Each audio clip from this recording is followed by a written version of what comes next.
What's happening? Can y'all see me? Can you hear me? Yeah. Hold on. Oh, there's the man with the plan. We got J Marquis in For the sure. building. What's going? Okay, I had you going. Okay. What's going on? What's going on? Yeah. It's just another Friday in Chicago. Well, I know you're not here, so it's okay. Right. Y'all snowed in too, right? Oh my God. Unfortunately. It's getting a little better. It's like 25 inches. Right? Oh, man. Yes. All right. Wait, hold on. Before we get this interview. I just want to know what the weather there is. Oh yeah. It's pretty nippy here. It's not as cold as it is up there. It's like in the 30s, but yeah, it's still pretty cold. I ain't gonna lie to you. That's unfortunate. Mm-hmm.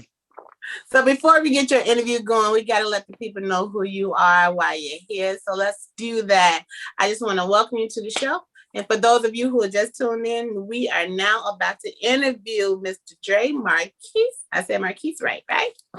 Yeah, you good. You good. You good. You good. You good. You know how some, how us Black folks be. We put a little extra, and I'm trying to be very, very precise. Look, I appreciate it. I really do. Yes, my name is spelled differently than how you say it, so I just want to be respectful. Thank you. All right, so this young man is an American actor hailing from the South Side of Chicago, Illinois. He is known for Chicago PD, Chicago Fire, and Netflix Easy. His motto, however, is inhale, exhale, prevail. Okay? Yeah. He is continuously strive to protect, support, and uplift the youth in every avenue of life. He believes understanding the human experience can bring each of us closer together individually and collectively. Let us welcome the fantabulous Mr. Dre Marquis. Thank you for having me. I appreciate it. Absolutely. Now, I know we were just talking about it a little bit. Where are you at right now? I am in Atlanta, Georgia. And you said it's cold?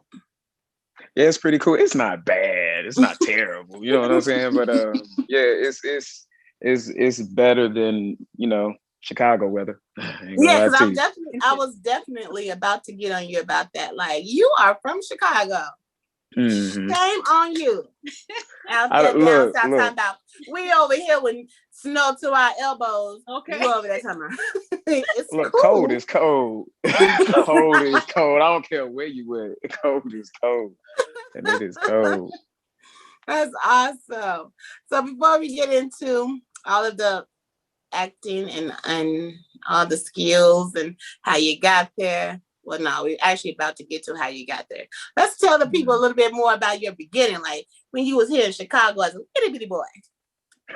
As a little bit. Yeah, as a little bit boy. Yeah, so I grew up in Chicago, South Side. It was always just me, my mother, and my little brother. And for the longest, I wanted to do. Well, I had a very strong interest in marine biology. And I always wanted to do that. But then somehow, some way, someone showed up to my high school, and that kind of like changed everything from wanting to do that to ending up, in this industry pursuing acting. So that's where we are now. Oh no, we can't do that.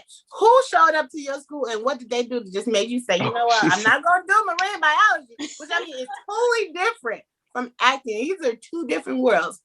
Right. Who came to you and just very dusty? So there was some sort of school event. I can't remember the full details, but I went to Hyde Park Academy in Chicago, and there was some sort of counselor day that was going on, and I had a guy come to the school. He was representing Alabama State University. Okay. And he came to talk to us about, theater and pursuing that and how great that would be. And I kind of looked at him. I was just like, "You're crazy. That's not an actual, career. That's not something you can actually do." He was just like, "You have no idea." So I was just like, "Yeah, okay, whatever." So he handed us a flyer. He gave us this flyer. He was just like, "If you're ever interested contact me. I'll put you in contact with the people you need to be in contact with. We'll go from there. And I went home and I told my mother, I'm like, yo, this dude said I could be an actor. What you think? Like, you know, next Will Smith or not? She was just like, nah, probably not next Will Smith. Dang, but no. She was very encouraging. Don't get me wrong. She was very encouraging. And she actually supported one of my first acting classes that I started going to. She said, okay, you want to do this? We're going to see if you can do it. I'm going to support you fully. And I went to that acting class and I got good feedback. And yeah, I just wanted to continue doing it after that. That's awesome. Now, did you have like the personality for it in the beginning? Like, you know, a lot of people who act kind of have some little quirkiness to them or quirkiness to them. Did you have that at all? Would you like the class clown? You know, a lot of people will say, yes, I was a class clown. A lot of people will. But I always say I was the shy little timid kid that was always trying to like fit in with everybody, but really couldn't fit in with everybody. But yeah, I was always dancing. You'll catch me dancing. Everybody called me Little Chris Brown because I was always dancing somewhere or doing impersonations. I was just a big goofball, you know. Yeah. I always tried to be that type of person. And then, you know, life hit and then I dialed down on it. And then slowly but surely trying to find my way back to it, you know. Yeah. Now, you're the only child. You got some siblings. I have a little brother. Brother. Is he doing any acting as well? Actually, he's doing film. He wants to do something with film. I'm not sure if it's the director route. But for the longest time now, for at least the past couple of years, he's been talking about doing film. And I'm excited for him. I don't know. I would say it's the influences in the household, but like, I'm happy to see where he goes with this because he's always had like an interest in computer information systems and all this other great stuff and media and coverage. He did his own little YouTube pages and he's just really, really great at that. So whatever he plans to do with that, I completely support him. Yeah. He sounds like he's going to be amazing at it. And that is something that he's passionate about. So, and I'm sure it all stemmed from his big brother. You know, big brother over there doing your thing. So, yeah, that's awesome.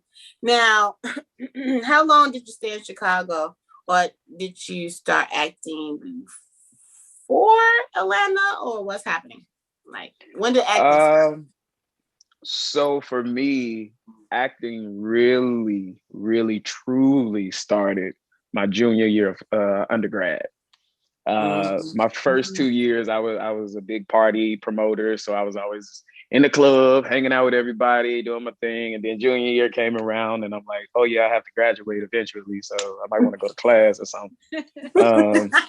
So I ended up headed over to the theater and started getting into the mix with everybody at Alabama State and met some people, Mr. Stockard, Mr. Martin, Dr. Coleman, Dr. Stewart.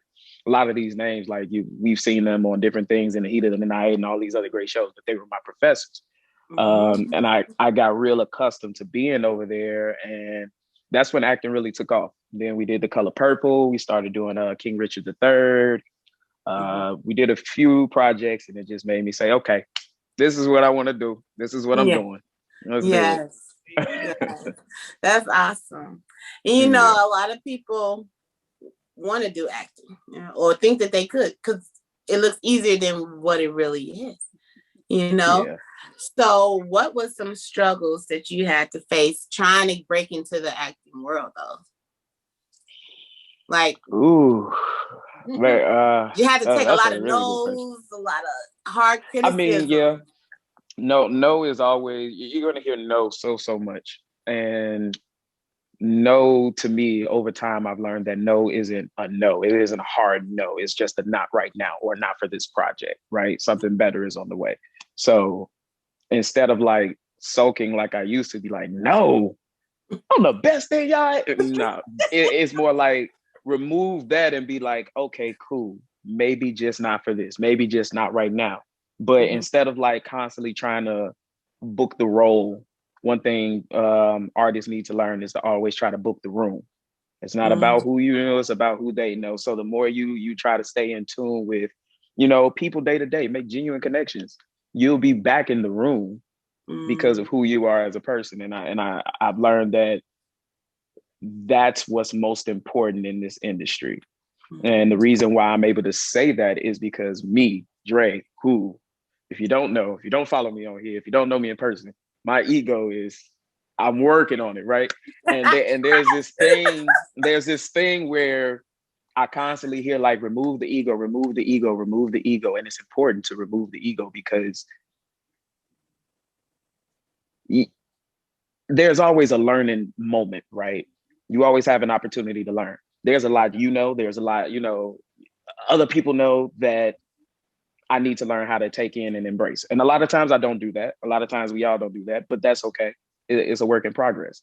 Learn that it's important to embrace those around you. That's where the whole thing of like the human experience kind of like feeds into the art itself, right? Mm-hmm. Yeah. Right. Yeah. You find a vulnerable spot when you learn how to open up. Yeah. So, yeah. And you know what? It was pretty big of you to recognize that your ego is maybe a little inflated.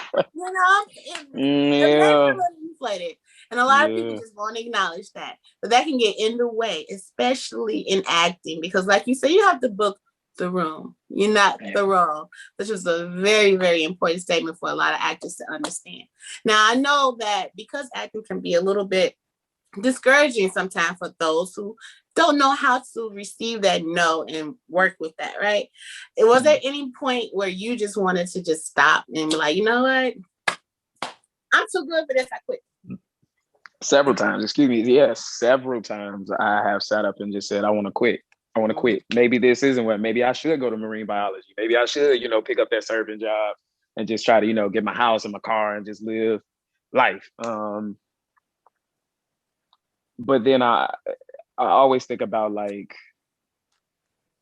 a lot of people sit back and they think about why they started a lot of times, but I always try to think about why I keep going, even though I already know why I started. It was for my family, but the reason I keep going is because like there'll be a lot of people disappointed if I said, all right, screw this, that invested their time into me, that give me interviews like this because they believe, you know what I'm saying? Like a lot of these people, you're disappointed by saying, okay, I don't want to do this anymore. And you're disappointing yourself because there was so much time that you could have been doing something else. Then now you're saying, I'm done with this. I don't want to do it anymore. Well, you could have spent that time doing, X, Y, and Z. So just don't quit because quitting is pointless. Yeah. Especially if you started it. And if you don't plan to finish, then don't start it at all. Oh, yeah. Don't start it at all. But keep going until you just can't go anymore. I'm not saying this industry is easy. I'm not saying that you're not going to want to quit 100 million times. It's the fact that the moment you decide to quit, tomorrow will be the moment that they decide that they wanted you and you would have quit. So, oh my God, who been talking to you, huh? You over there just full of wisdom. When you sit on Clubhouse in rooms with all these amazing people and you come in contact with all these great people, you learn a lot. Yeah, but that shows you're teachable. You know what I'm saying? Yeah. You're teachable and you're willing to also teach. So that's great because there's a lot of actors and actresses out here that really need that extra information to help catapult them to the next level because it can get very, very frustrating in the beginning. I'm technically in the beginning, so I know it can be very frustrating. So before you actually got to getting a recognizable role, like your first speaking role, we'll start there. Before you got to your first speaking role, were you just doing like background work, or like how long were you doing that before you got to your first speaking role? So the very first role I ever remember doing was a background part on Being Mary Jane.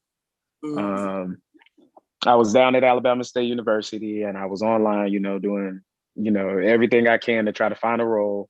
And I come across, this extras casting and they were like, hey, you could be cast as an extra in Being Mary Jane, but you got to come to Atlanta. First time ever in Atlanta. So I kind of like ditched out on school so I can go down there to be an extra on this show.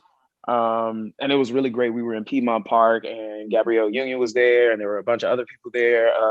Richard Roundtree was there, and it was just like, whoa, yeah, this is dope. I didn't have any speaking lines or anything like that, but Gabrielle Union looked over. She was just like, "Hey," and I'm like, "Oh, stop, Gabrielle." So I was geeking. I was geeking, and then from there, when I finally graduated from school, I ended up coming home, and the first role I got in Chicago was being a background extra on Empire, which was really cool. And that's when I think I decided to say, like, okay, I want to do more. Yeah. And I went shopping around for agents and trying to find representation. And lo and behold, I came across Michelle Hayes, and she took me under her wing. She believed in me. She gave me an opportunity, and she sent me out on so many auditions left and right. And finally, I got the opportunity to get a co-star role in Chicago PD season 3, which was really, really great. It was so excited to finally get speaking lines. I'm like, I was so happy. Man, because the background life is a struggle, honey. So you get that first speaking role, you like, oh my God, about time. Right. No, it was really great. It was really great. Yeah. But a lot of people feel that doing background work is beneath them, right? Like, I'm not going to be a background. You think you want to just go straight. I'm going to start from the bottom, but I'm going to work right next to Taraji P and Empire. I don't care what you say. Right. I don't, a lot of people really feel like that is how being an actor works. Please tell these people that's not true. Tell them that doing the background work is actually... That ain't true, y'all. It ain't true, y'all. It ain't true. Don't believe the hype. No, in all honesty, it's very, very important to know every aspect and every part of this industry. You wouldn't want a doctor that only knows half their job. You wouldn't want a plumber that only knows half their job. You want them to be the full package, right? Yeah. So a lot of people, they look down on background work. A lot of people look at it as though, it's like grunt work or stuff like that. I don't want to do that. I want speaking lines. But in actuality, you need to know what it's like to be behind the scenes in a way, right? You need to know how things are done. You can't just go on the set if you don't know what an eye line is, or if you don't know what that camera does, or if that's a boom operator. If you don't know any of this stuff, you on set looking, I don't know what, right? And I'm saying this from personal experience because even down here, I've been working on the show as a PA. There's a show coming out on BET Plus later on this year, but it's a comedy, and I can't go too far into detail, but there's a little bit of buzz about it. But I'm working as a PA, and there's so much stuff that I'm learning, and I've been doing this for a while, but I'm just like, oh, I didn't know these certain things were on the call sheet. I didn't know I needed to know this on that, and this is when these people come in, or these are the executive producers, and these are the people. I didn't know a lot of that stuff until I started working on this show, and I'm just like, I've been doing this for this long, and I didn't know this. This is sad. This is so sad. But it's important to understand every working part, right? Don't look down on background work. Get your experience doing background work. Get your experience doing PA work. Get your experience just seeing what a set or a stage, a sound stage, or any of that great stuff moves like, right? See how it all comes together, and then start shooting for those other, those speaking roles or finding agents and all that. But you got to know your way around, because I can't, as an agent, if I were an agent, which I'm not, I can't market you if you're not marketing yourself, or if you don't even know what's happening. Yeah. That's true. There's no point of putting you out there if you're not already prepared. Because agents, they already have enough on their plate. So if you think you're above background work, then cool, go straight for the agency. I tell people, hey, do what's in your heart, but keep learning while you can, because once you become SAG, once you're a part of the union, there's certain things you just can't do. So do it while you can, before you can't, right? Make the connections now while you can, before you can't. So that's great advice. That is some great advice. Very great advice. Yeah. Yeah. And you know, another thing that background learn, which is what I tend to do a lot when I'm on set, I look at the actresses. Like, I love Taraji P. So before I even worked on Empire, I was already a fan of her. So to be there in her presence and watch how they work, watch how they create these emotions and how you know what I'm saying, how you work the camera, how you do everything, that was impressive to me. And I took away a lot from doing that. So you can't just down look. You have to use every opportunity to grow in every way. That's it. True. Yeah. That's it. Absolutely. So I know you were saying, right. So you had gotten on your first speaking role, right? Yeah. As a co-star. Yeah. Right. So tell us how that was like when you first did that. You didn't, you didn't work, you didn't got with Michelle Hayes, talent group. Mm-hmm. And now you got your first speaking role. How was that? Was it different now? Like, or did you take all that stuff you learned and you was easily able to apply it? No. I was really heady back then. I still am in a way, but I was very in my head about every role, every character, breakdown, all that great stuff, and how to do it right. Because in school we were taught different methods from like Stanislavski and Udahagen and Meisner. We were taught so many different things, and I'm trying to apply all these different things, not realizing I only need to apply one or two. Mm-hmm. But no, it wasn't difficult. It just took a lot more attention to detail than doing like background work or extra work, because now you have a voice, and your voice has to stay connected to the story, but it has to also be independently your own, right? So yeah, it wasn't hard. It wasn't hard. It was just trying to get out of my head the first time around. Get out of my head. Oh, that's cool. But I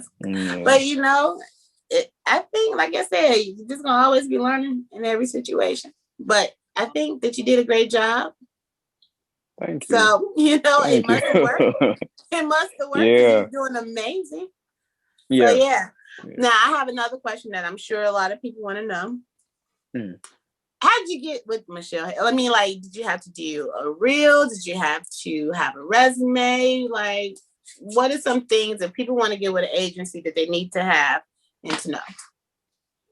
Yeah, so just to answer the first part, I got with Michelle, who I want to say 2000. Well, I met her in 2015, but I didn't sign to Hayes until 2016.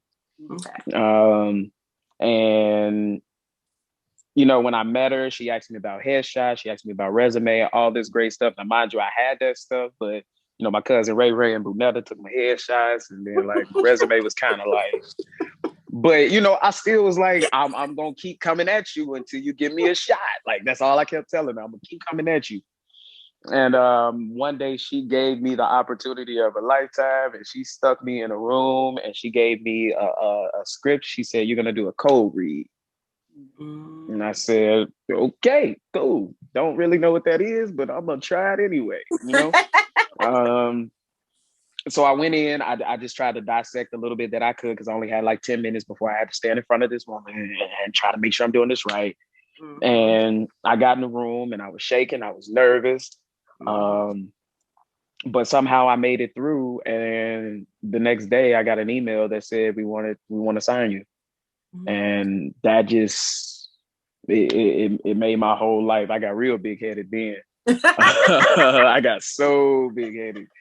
But yeah, to get an agent, I definitely would say, first and foremost, train. Like, keep training.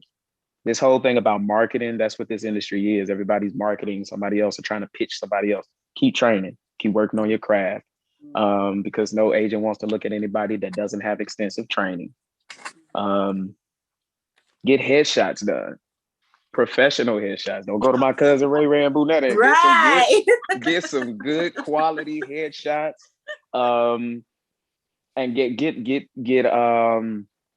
and I have a few recommendations. I mean, Ira Carmichael. I mean, like that's just down here in Atlanta, but in Chicago, you got Chris Popio, you got Jason McCoy. You have so many different headshot photographers that you can go to, as well as getting your resumes done and make sure they're updated.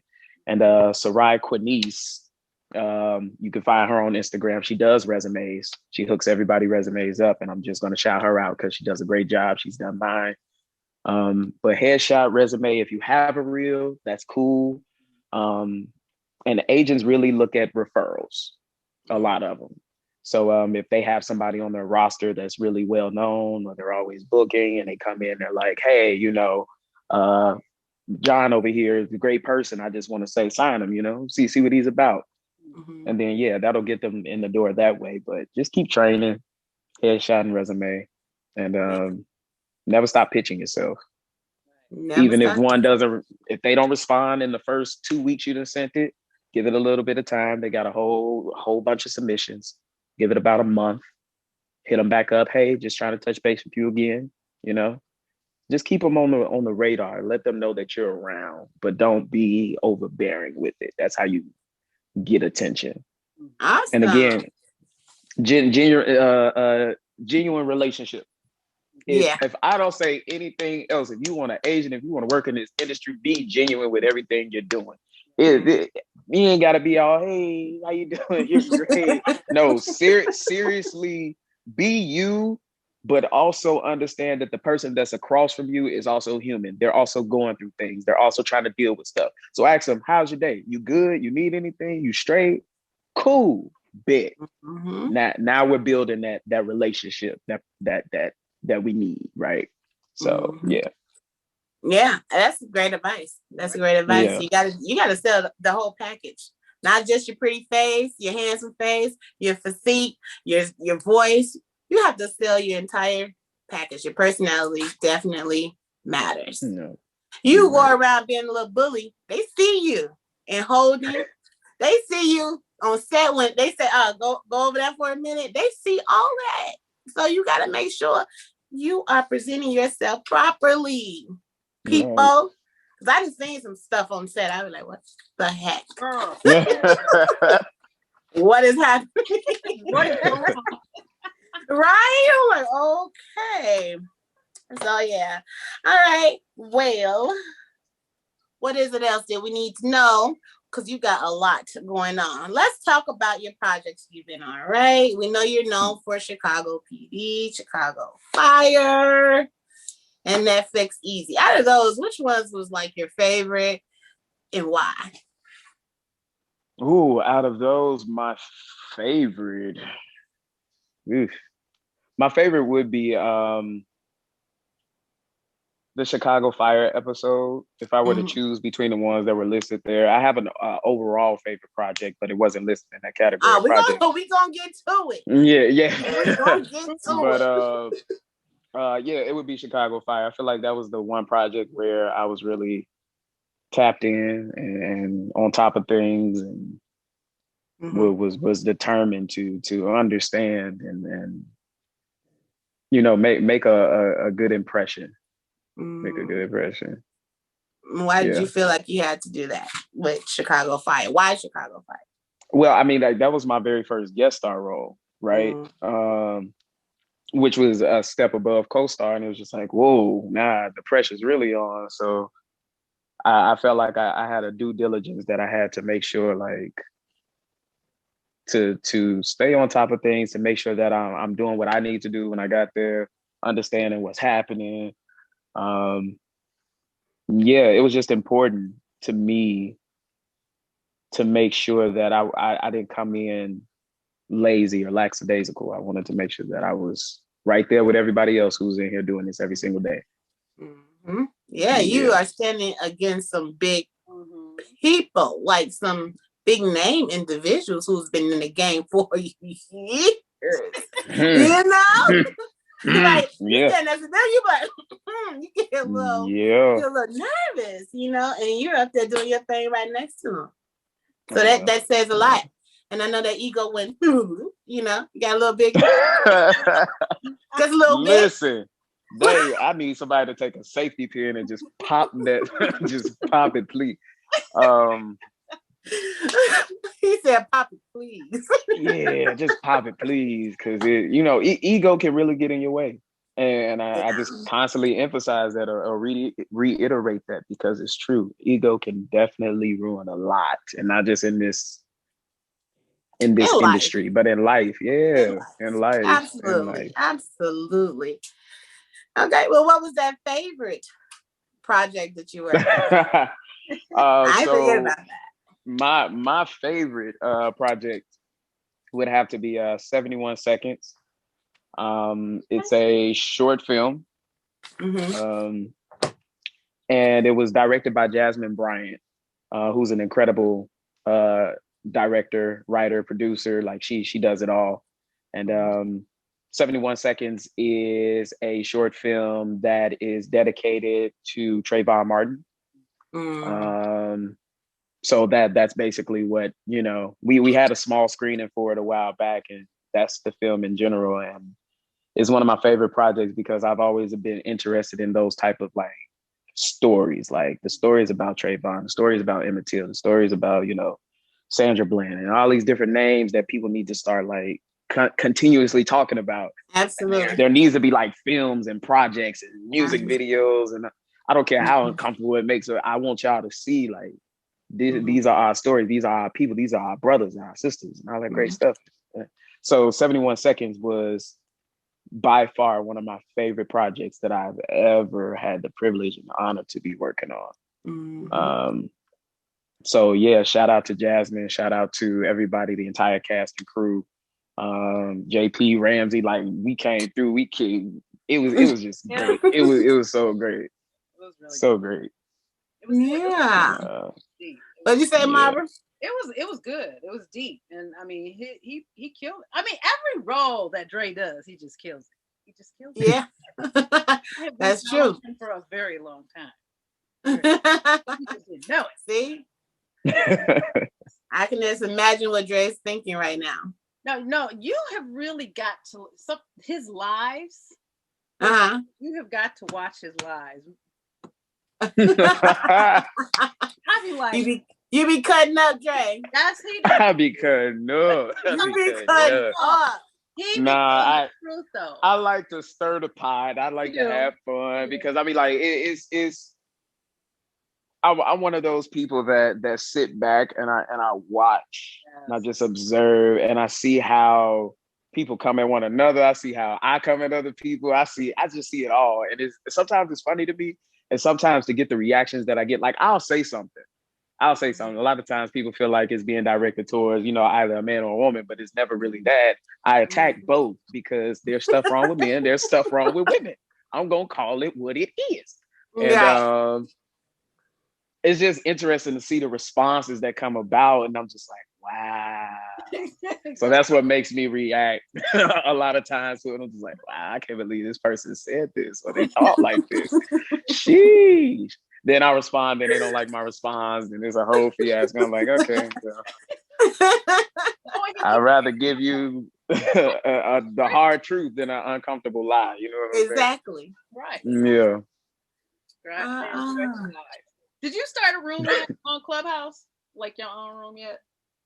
So I did a small little room a long time ago just to start one, but actually next Saturday, me and Sarah, I don't know if you all know her or not, we are putting together a Clubhouse room for Chicago actors and artists. Yeah.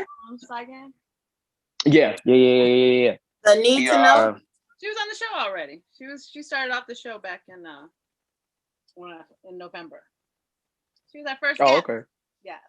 She's dope. Okay. Well, she is helping me orchestrate this Clubhouse room next Saturday at 4:00 you all's time. So we are doing a room just the need to know, the actor's guidebook, basically how to get started in the industry, who you need to know, the people you need to be in contact with as far as Chicago goes. So we got Michelle coming. We have AJ Links from PR Casting coming. We have Bart from The Shy and a couple other shows, and Ed. We just have so many great, Chicago artists and talent coming through the door. And we're going to be there to answer as many questions as we can, just to get people motivated and energized, because it's a lot of great stuff going on in Chicago. So if anybody is like wondering, will I ever get an opportunity? Yes, you will. The opportunity is there. So we're going to help y'all get to those opportunities. You feel me? That's the plan. That's the plan. I that is dope. I was definitely going to bring that up later, but I'm glad you brought it up now, because people need to know that it's out here. Yeah. Yes. No, I'm just messing with Marva. She's fine. But yeah, so tell them how they can join this. What do they have to do to make sure they get into this clubhouse? Yeah, so if you don't know about Clubhouse, Clubhouse is an audio app. If you don't have an iPhone, you won't be able to get on Clubhouse. But if you do have an iPhone, I know. You know what? I'm gonna cut this off right now. I don't even want to talk to you. Oh my goodness. Apple everywhere. Right. But yeah, you gotta have an iPhone. You get on Clubhouse. Our room is already up there. You can go to the schedule and find us, or you can follow all of the moderators, and then you'll be notified when the room actually goes live. But it's next Saturday on the 27th at 4:00 Central, 5:00 Eastern. It'll be an hour long, and we just have an amazing group of people, like I said, that are going to be there to answer any and all questions that we can within that hour. And I got the idea, or I wanted to do it because a good friend of mine, Chris Emmanuel, who's an actor on Black Lightning, he started a room called Actors Connect, and it's just been bringing so many different groups of people together. And it's branched off, and it started other rooms from that. And I'm just like, hey, let's do something for Chicago. So that's why we're doing this. Okay, that's awesome. I love it. I love it too. You have to be invited to get on Clubhouse. Oh yeah. You do need an invite. You got to have an invite to be invited. I got 7 of them. So if anybody wants one, I send you one. 3. I got you. Okay. There you go. You go. It's good. It's great. I got 10. Okay. We just I passed didn't them want to out. throw a number out. I have absolutely 0, but I just want to be part of the game. Okay. But that's all right. Well, we thank you for sharing that information. And I know it's going to be an amazing event. And I know that they're going to learn a lot, because we've already learned so much from you just so quick. Like, you have a lot to offer. Young man, I can say that because I'm older than you. But no, you've been doing such an amazing job with all of your projects and everything. It's crazy. Now, before we let you go, because we got a little bit more time on our plate, who is your inspiration? Like, what actor got you going? Like, who do you look at and be like, yeah, I'm a step away, but you could still answer? That got me going. Like, who inspires you? Who inspires me the most is, to be honest with you, Michael B. Jordan. He is not only an inspiration on set, but off set as well. Like, he's always there to influence the community and look after the community while he's working. He's big about his projects. He tries to dabble in everything, different, walks of life, wear different hats when he's doing stuff, whether that's an actor or a director or producing or whatever he ends up doing. Just a humble guy, somebody I look up to, Yeah, he's dope. He is. Yeah. He's a very versatile. Awesome. Sorry. To step away for a second. But I got you. I heard you. Because I saw on your Facebook page that you have Michael B. Jordan over here. So, as a mentor. So I thought you might do that. Yeah. That's cool. Well, I'm going to, let's talk about, what do you have coming up in the future? Now, what is your future plans? In the future, the plans for the future, I'm new to Atlanta. Just trying to fill out Atlanta and see what they have going on. For the future, plan to do work down here. Continue to act, TV and film, theater. I know they have a few theaters down here. just continue to build and grow. I mean, like I can't really foresee like what's to come. You know, it's a new step in life, and it's a new journey, and it's a new place, new environment. I'm just along for the ride, and wherever it ends up taking me, that's where I'm gonna go, and I know that's where I'm supposed to be. So, yeah, How do you like it so far? it's nice. It's real nice. Yeah, if any artist is considering coming here, I would say come on now. Come on now. There are so many different actors and artists and directors. Mm-hmm. They're all coming to Atlanta. And I'm not talking about just from the US, but from, the other walks of life and parts of the world, UK, and they're coming to Atlanta. They're already planning to. So it's a great place, great experience. It's literally like Black Hollywood. Like, Exactly. yeah, it's amazing. Have you visited Tyler Perry Studios yet? No, because of the pandemic, there Tyler Perry has it set up from my understanding, because I haven't actually gone, but from people I've talked to, there's a setup like you can't just roam the studios right now. They used to do tours and stuff like that, but they're trying to make sure everybody stays safe. And then as far as the actors, I guess there's some like on base place where they stay.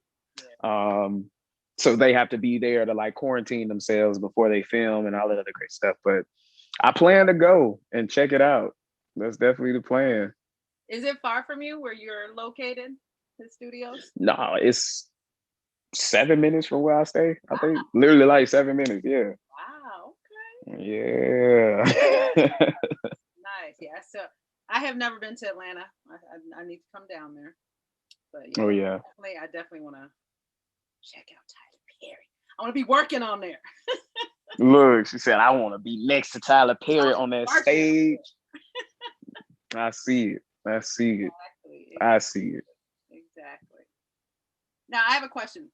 Why Atlanta? Why did you choose Atlanta as compared to going to LA? A lot of people,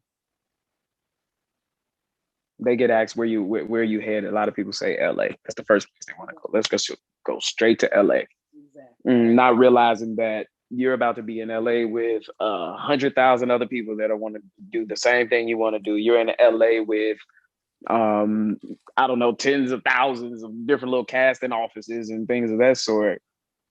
I chose Atlanta because I feel as though not only is it a resume builder, to get the experience down here, but LA is a little congested to me. It's a little congested. I chose Atlanta because the way they work down here so far, I'm digging it. And then once I feel as though I done got comfortable down here, I've done some work down here, then I might go to LA. But I just know that yes, I'm talented. I don't knock my talent. I know I would do great if I just went to LA. You know what I'm saying? But it's just like, it's just not time. It's not time. And believe it or not, a lot of LA people are coming from LA down here because they're not getting a lot of work up there right now because of the pandemic, and a lot of stuff is shut down and restarted and shutting down. So they're coming here. Big fish, little pond. They get all the work they can, shoot back up to LA. They're back on top. It's kind of how that works. But Atlanta's a nice place. Atlanta has a lot of work. A lot of people look at it and think just reality shows, a bunch of little, WebMD. Nah, they have work that comes here. They have work that comes here. And it gives you a chance to content create down here as well, like, and collaborate with so many different people. You can do that in LA, but when you have, in my view, when will you have time? Like, LA, you always on the move. Down here is a little bit slower. You can slow down a little bit, just a little bit. So yeah, that's cool. I know a lot of people like to leave Chicago and go to Atlanta for that reason. Right there. We all down here. Down here. Yeah. It's like what, the Black Mecca or something like that. Like that's where a lot of people are gonna get it. But that's where you're gonna get the Black faces on the screen though. In reality, that's the truth. You know? California, I think, don't really cater to that, but when you go to Atlanta, your chances are a little better. And it doesn't hurt that my boy Tyler Perry is down there, so that's always a good thing. And everybody loves Tyler Perry, and I mean, like everything is done by us for us. Like a lot of your huge casting directors down here, George Pierre and Raven Drummer, like these are names that you should be knowing because they're doing a lot of amazing things down here in Atlanta. As far as like, it just get in tune with everybody. I don't care where you are. You could be in Atlanta, Chicago, LA, get in tune with everybody. Know the people that are doing the things that you're doing. Yeah. Networking. Absolutely. You can't go out there being a little stiff and think you're finna come and just make it happen. Right. You can't do that. Not a little stiff. You can't be a little stiff talking about, no, babe. You gotta bring the action. Okay. Yeah. So you seem to be doing very well out there. And I am just like so just proud of you, man. From Chicago to Atlanta, doing your thug dizzle and stuff. That's awesome. He said thug dizzle. Okay. Nah, it is really everything. It is really everything. And like I was saying earlier, anybody that's considering making that move, come on. My dog. Okay. This dog, I promise you. He was trying to make that move to where you saw him on the way to Atlanta. That's what was happening. But you know what? A lot of actors, I've seen some phenomenal actors in Atlanta, in Chicago, in California, but guess where else? On TikTok. Do you see the stuff? There are some talented people on TikTok. Yeah. In fact, so talented, SAG is now offering just a small little social media category for people. To my knowledge, that's the plan. Like, yeah. And agencies are picking up TikTok influencers and all the other great stuff too. So, absolutely. I found you. You found me on TikTok. Don't you have TikTok? Yeah. Yes, I went searching and I found you. No, see, I didn't know you found. Hold up. Yeah, we're gonna have to collab or something. I found I missed that one. I started a TikTok so randomly, and I just, I know, I got bored. But it's funny though because I'm trying to think of the one that you did. It's the one I saw. You played two characters. I can't think of it. Oh, the one about that's why your grandma dead. Okay. That one was her. Yes, I found it. It was hilarious. You was like, oh, no, you didn't. Goodness. All right, I'm done, Dad. On that part. That was hilarious. Wow. Yes, please go check it out, man. TikTok is crazy. It is. It's crazy. You'll find yourself on TikTok. I'm talking about for hours. All you day. don't even realize it. All day. Yeah. So it's fun. It's fun. Yeah. I fell off. Well, it has been a pleasure. You have any further questions, Ms. Marva, before we end this amazing interview? He has answered them all. He has. That he has dropped. If you, like I said, his lives, it's like, people take it wrong, but he just keeps it real. You take it how you want, but at the end of the day, it's the truth. But the way he does, it's amazing to watch him. Yeah, that's true. That's true. Well, we thank you so much for joining us on the scene. It has been a pleasure. Can you please let everybody know how they can find you, find more about the projects that you're doing, what you got coming up, and it's definitely about the Clubhouse again. Remind them about that as well. Yeah. So once again, Clubhouse next Saturday, February 27th at 4 p.m. We will be doing The Need to Know, the Actor's Guidebook. Make sure you all tune in on Clubhouse. And you can follow us and you can find out more information about that on my social media, official Dre Marquis. You can go there and find me. You got my Facebook right here. I'll be posting it at every single place. Yeah, that's me. Cool. That's me. Cool. Cool. Well, thank you again for joining us. We look forward to doing more business with you, interviewing you more when you have more projects completed. And we're definitely going to check out the Clubhouse event and just root you on from this point and wish you to the moon, brother. You get on that flight too. I don't know why y'all over here with me. Y'all coming with me. I'm rooting for we you. Gone. But that don't mean I'm not right there with you. I'm just like, okay, all right. We got one leg. She got the other leg. You know, right? You feel? We are an acting family. You know, that's one thing I love about actors and actresses. Like, we definitely stick together. We bond together. We have this unsaid relationship with one another. So, yeah, because we all know the struggle. So, it's like, yes. Yeah, for sure. So thank you again, Dre. Everybody, please make sure you like, you follow, and you share this live because we have so much more coming up for you guys on the scene. You all have a wonderful and fantastic evening. I am Marquita Spears, aka Kita K from TK Talk, or Auntie Kita on TikTok. Auntie. So we'll see y'all later. Peace.